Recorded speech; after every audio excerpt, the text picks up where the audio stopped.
I am Asrahan, cursed by a witch to make my skin rot and smell like death. I've murdered thousands at the drop of a hat, and I am the most feared man in all the kingdom. I have special immunity to murder those who I see fit to be murdered. All manner of man, woman, and child fear me. No amount of... I found you! It's time for a date together! I want to go to a play! I'm not comfortable going out into public. I have a deep-rooted issue with my self-image, and I'm a...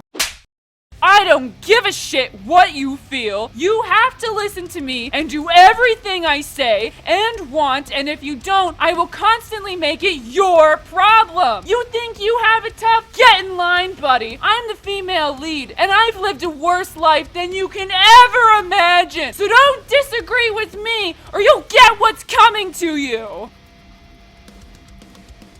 So I read not one, not 10, but all 42 available chapters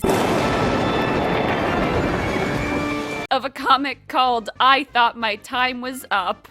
I Thought My Time Was Up is originally a Korean translated comic for the American Webtoon user base. Currently, the comic is still being released in the USA, and there are 42 chapters available, all being relatively well received by Webtoon standards. So sit back, relax, grab some popcorn, and without further ado, let's get into this comic.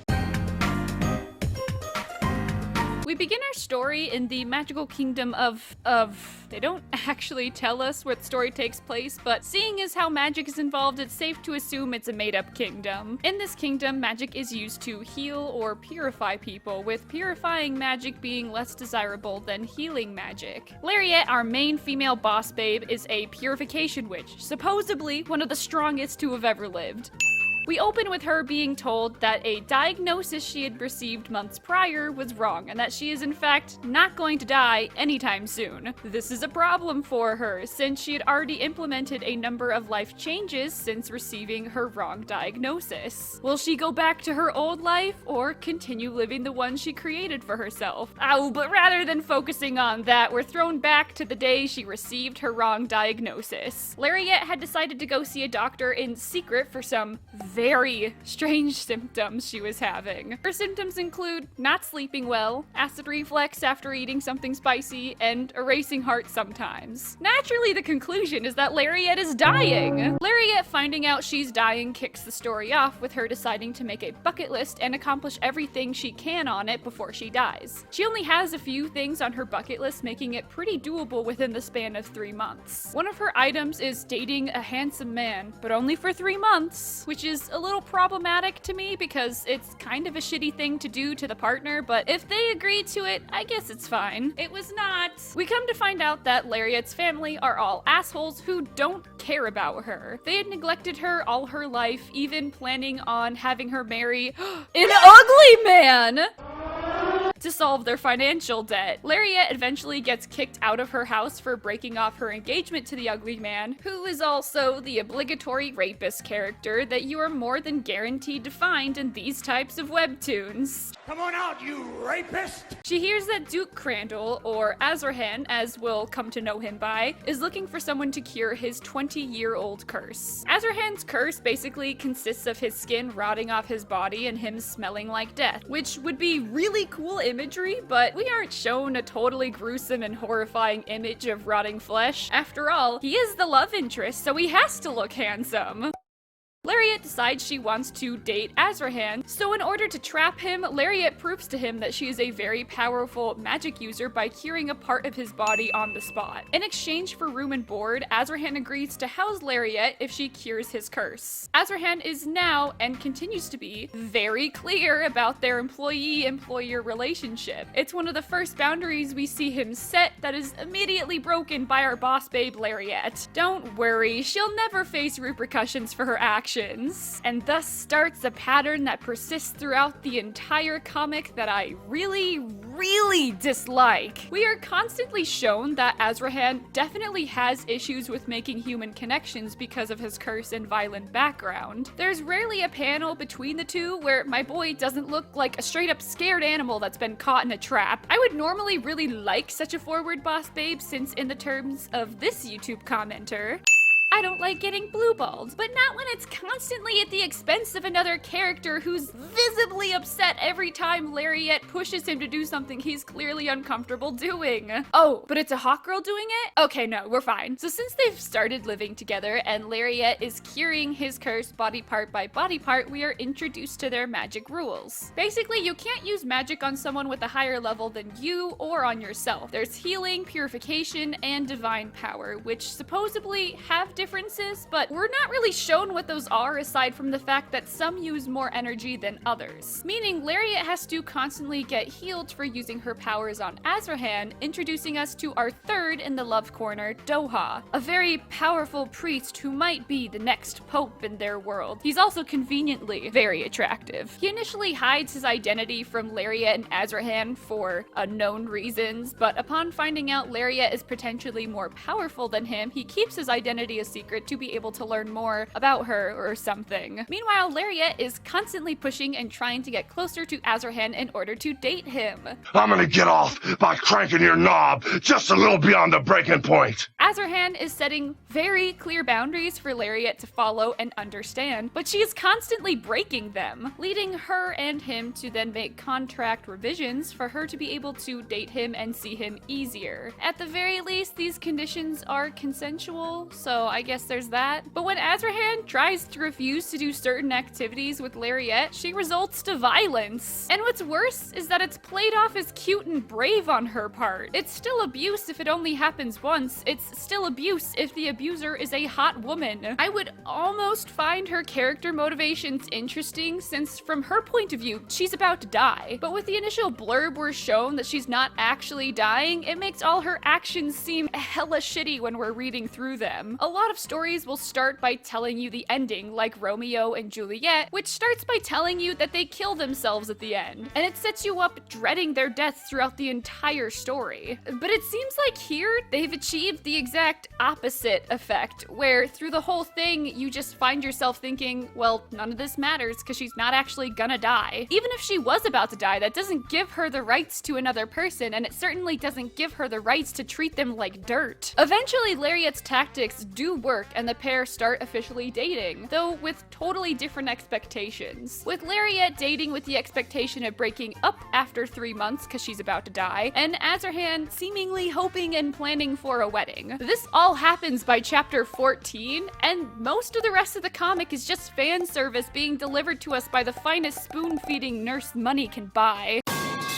Remember how I said Lariat was kicked out of her mean parents' house? Well, because this comic has no solid plot, it basically turns into a revenge story, kinda. Essentially, Lariat's parents find out she's living with the Duke Crandall and they get pissed. Him having a reputation makes them think that she's doing it to get back at them, and so they start to plot against her. Ryan, her brother, assaults her during a date with Asrahan, and basically her entire family is pissed that they are failing to uphold their public image or whatever. So they use Lariat's mom as bait to lure Lariat to them. Lariat's mom gives a genuinely heartfelt apology for mistreating her all of Lariat's life, which would have been a really good character moment between the two, if it then weren't for the fact that her dad and brother just then kidnap her and take her back to their house. And I shit you not, this entire revenge plot is wrapped up in 2 chapters. As soon as it started, it was all over. The fans got to see Asrahan rescue Lariat, they got to see Asrahan and Doha get protective of Lariat. It was all just fan service. They kidnapped you and took you to a different country, punched you once, and you said, but wait, I want to go back and tell him I love him. Okay, fine. Wrapping things off, Lariat asked Doha to properly teach her to use magic so she can properly cure Asrahan before she dies. he agrees to teach her, and then there's more fan service for the readers to watch the pair grow close, and then Doha tries to invite Lariat to ISIS! Run, Lariat! ISIS in this story being a summer festival in the town of Isis, which Lariat goes to with Asrahan instead. R.I.P. Doha. And that completely catches us up on I Thought My Time Was Up, at least until another chapter is posted. Hate it. There's really not a lot of plot to this comic, like, at all, which I suspect is due to information getting lost in the translation from Korean to English. All of the chapters consist of random pop-ups, clunky thought bubbles, just for us to be able to more easily read and comprehend the comic better. These constant thought bubbles from every single character really break up the flow of the story, choosing to tell, don't show. The worst instance of this is the random narrator who appears in one chapter and then completely disappears, never to be seen or heard from again. I would have just stuck to Lariat being the only person with the inner monologue for us to gain information from. It would have helped readers understand her motivations, as well as getting rid of a lot of the clutter, because as it is now, the comic is very cluttered. Things moved at a whiplash speed and then slowed down to an absolute crawl, and all of these things really screwed up the flow and plot of the story, and honestly, it just really came across as a jumbled mess. A defense a lot of readers might give is, you only started, give the comic time to pick up. And girl, I've given it 42 chapters. Most readers when starting a brand new webtoon only get updates once a week, meaning that this comic with 42 chapters has been running for close to a year. With so much time invested into reading this comic, it sucks that it's basically just fan service and nothing more. Lariat was able to complete almost everything on her bucket list by chapter 14, and now you're telling me I need to give it more time? I don't think so. I feel like a lot of Lariat's actions towards the main male lead are pretty inappropriate. I really hate the fact that she gets away with everything since she's the female lead. If the roles were swapped, it would make you pretty uncomfortable. In fact, the roles are swapped in this very comic. Doha is constantly pushing for physical affection, and we're shown Lariat, though unassuming, still seems really uncomfortable with his advances. Many viewers of this comic pick up on that fact, but the moment it's Lariat pursuing physically towards Asrahan, it's fine. I don't think the comic should have these blatant double standards. It's a little tonally confusing. In the newest episode, there's literally a line that proves my point. A no is still a no, delivered to us by our boss babe. So girl, why does that mean that it's okay for you to do it?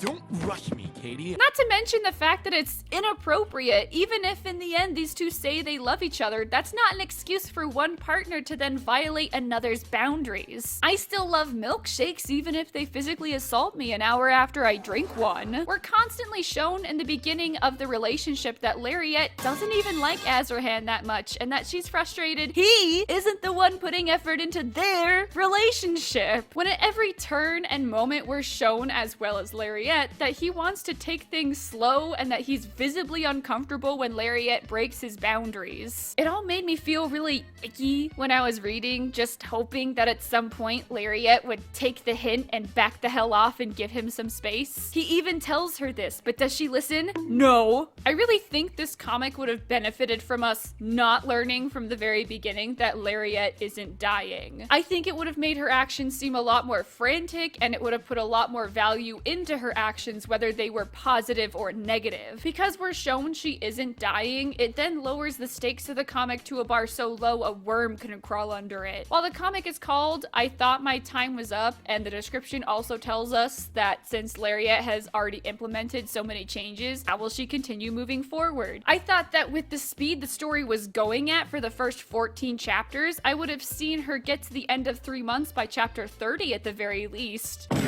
But instead, it just became fan service and empty, meaningless filler chapters, not to mention a huge waste of my brain cells. As for Asrahan, he's essentially boiled down to a sweet boy who can do no harm and just wants the best for Lariat. How can you dislike him when he has such a tragic backstory and looks so hot? No rules, no boundaries. He doesn't flinch at torture, human trafficking, or genocide. As Asrahan is literally introduced to us as a brutal warrior who's murdered hundreds of thousands, but as soon as the author decided it was time for romance, he's flipped 180 degrees and is now just a soft boy and he can't do no wrong. While two things can be true at the same time about this character, he's really one-noted, with only a few flashbacks and one-liners alluding to more of a character for him. He's not the worst male lead I've seen in a webtoon, but his character Whiplash just adds to the pacing and tone of the story being pretty jumbled and really confusing to follow at times. As for Doha, he was in the comic. There's not a lot to say about him, so instead I'll just leave you with my favorite one-liners said by him. Even Ray's bite marks are cute. Things could be a lot worse. I'm not gonna lie, this is not the worst thing I've read on Webtoon.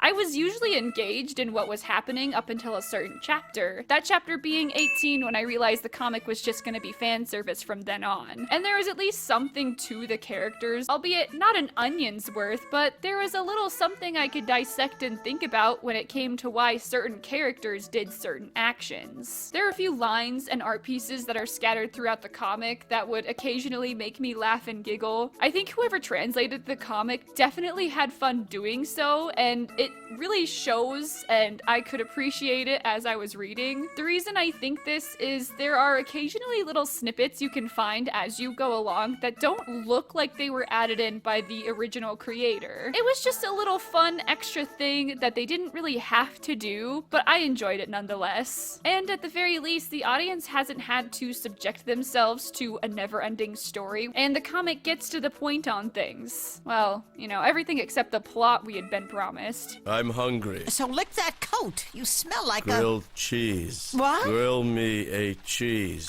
I'm not grilling you a cheese. What? Oh, for God's sake.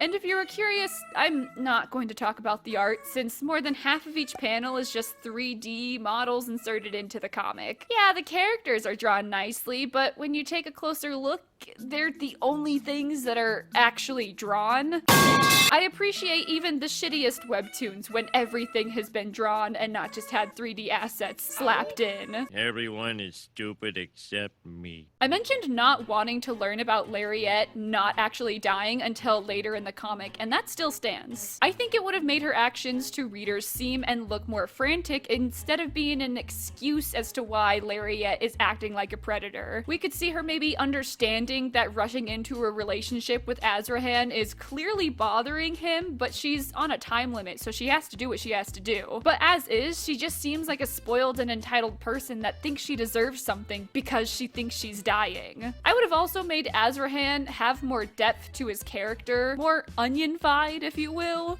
For your information, there's a lot more to ogres than people think. Example? Example? Okay, ogres are like onions. They stink? Yes. The comic does a good job of alluding to interesting character traits, but there's a big difference between telling the readers he has more to him than surface level traits, and him actually having any interesting traits. The entire thing with Lariette's family needs a huge rework in my opinion. If it were up to me, I would have made the family more overbearing than straight up irredeemable. There's a whole segment about how she comes from a family of powerful witches / magic users, and how Lariette is the most powerful of them all, but her parents instead chose to dote on their son instead. They had Lariette learn bookkeeping and finances, and it's alluded to that she basically kept her entire family from sinking into financial ruin. Rather, I would have made her parents aware of her abilities and straight up scared of her. So they either A, don't teach her how to use magic, or B, teach her how to use magic so she can be the perfect suitor to Doha, the future pope. Then she could be conflicted about a forced marriage to a hot guy that will financially help her family, or she could resent her family for not teaching her magic. This would have made her mother's apology seem so much more genuine later in the comic, further conflicting Lariette about her choice of leaving them, especially when she learns she isn't actually dying. Instead, she gets kicked out of the house for breaking off her engagement to the obligatory rapist character and beaten up and made fun of by her family, as well as kidnapped. What we got isn't very compelling as a reader. It's used as a device to just serve us more fan service.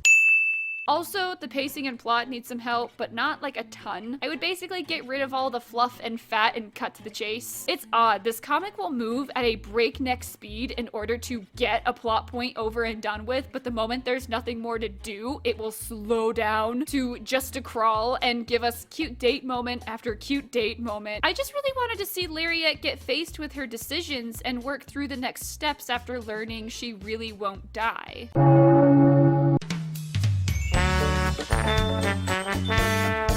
Like I said, I really can't help but think that something got lost in the translation of this comic. You would think that with a team of people working on this, it would have come out a lot better than what we got. But I guess asking for a decent story from Webtoon is like asking Santa Claus to bring you a stripper.